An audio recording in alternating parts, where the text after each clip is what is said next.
This past Friday, Mishawaka Marian loaded the box to slow down Charger running back Seth Pruitt. So after the first series of the game, the West Noble football team had to switch to Plan B. The result was quarterback Drew Yates throwing for a career-high 262 yards in the 46-43 win over the Knights in the first round of sectionals. I think he could have done that every week this year, but having Seth and him being able to run the ball, we didn't really rely on it as much, but I knew he had that in him, and I knew the kids that he was throwing to also had that in them. So we were ready for somebody to take Seth away and see what was going to happen. Their offense and defensive lines were both really good, by far the best we've seen this year. And they focused on just making sure we didn't run between the tackles. So they did leave us some things that we could take advantage of on the outside, and that's what we ended up doing. That's I think the best we've ever thrown this year. So just knowing that I'm gonna have to make plays, it can be a little nerve-wracking at first, but just when I know I have so many skilled playmakers on the team that it really just comes together. The Chargers were ready for the moment. 6'5" senior Braden Barth, who's playing his first season of football after being an all-conference soccer player the past 2 years, stepped up with 4 receptions for 96 yards with 2 touchdowns. I was really glad to see. It's kind of like a coming out party for Barth because, we've been targeting him on and off, but he hasn't caught everything. Friday night, he was on fire. He caught everything, and he was in the right spot, and you just couldn't stay with him. It really just came down to me, trusting him and all my receivers. That's really just what went through my mind. Just I got to get it up in the air to him because we have to make plays. Most of those catches were on 3rd or 4th and long, and I just knew I had to put it out there for him.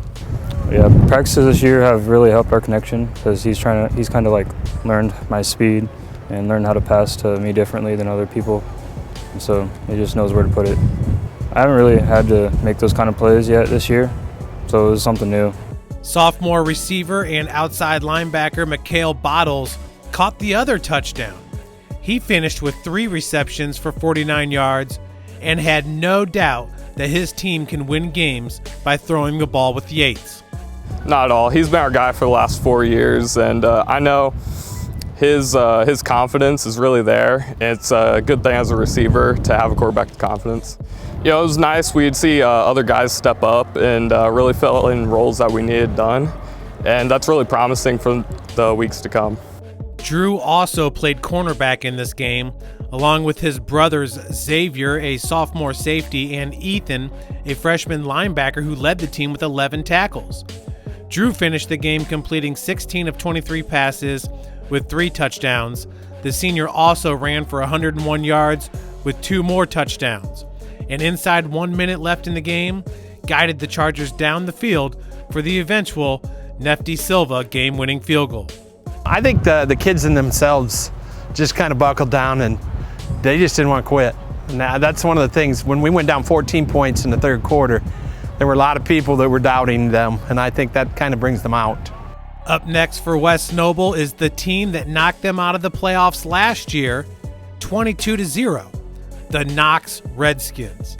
The Chargers are trying to get back to the sectional championship game for the first time since 1990 and are looking for the school's first ever sectional championship. We had 4 turnovers at the end of that ball game.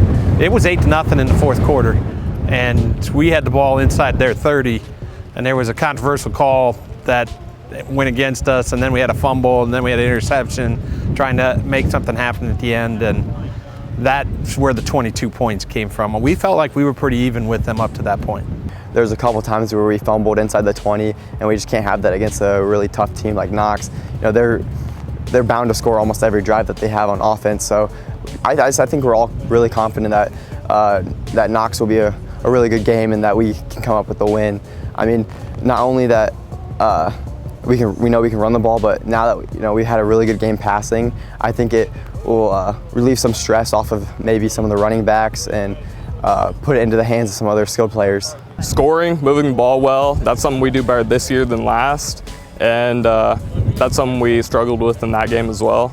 So we can take what we know now from them and capitalize on that. We just have to be focused when we wake up that day, and we have to be focused on the bus ride, and when we get off the bus, we just have to be ready to go when we get there. I've got a lot of faith in my kids, always have. I think we're going to give everything we've got. Go, get there, get there, get there! For Summit City Sports, I'm Jeff Mahoney. Masters Heating and Cooling presents today's Football Team of the Week. Make Masters your only call for all your heating and cooling needs, because Masters gets there faster. Call 866-824-HEAT or log on to mastersheatcool.com when you need them.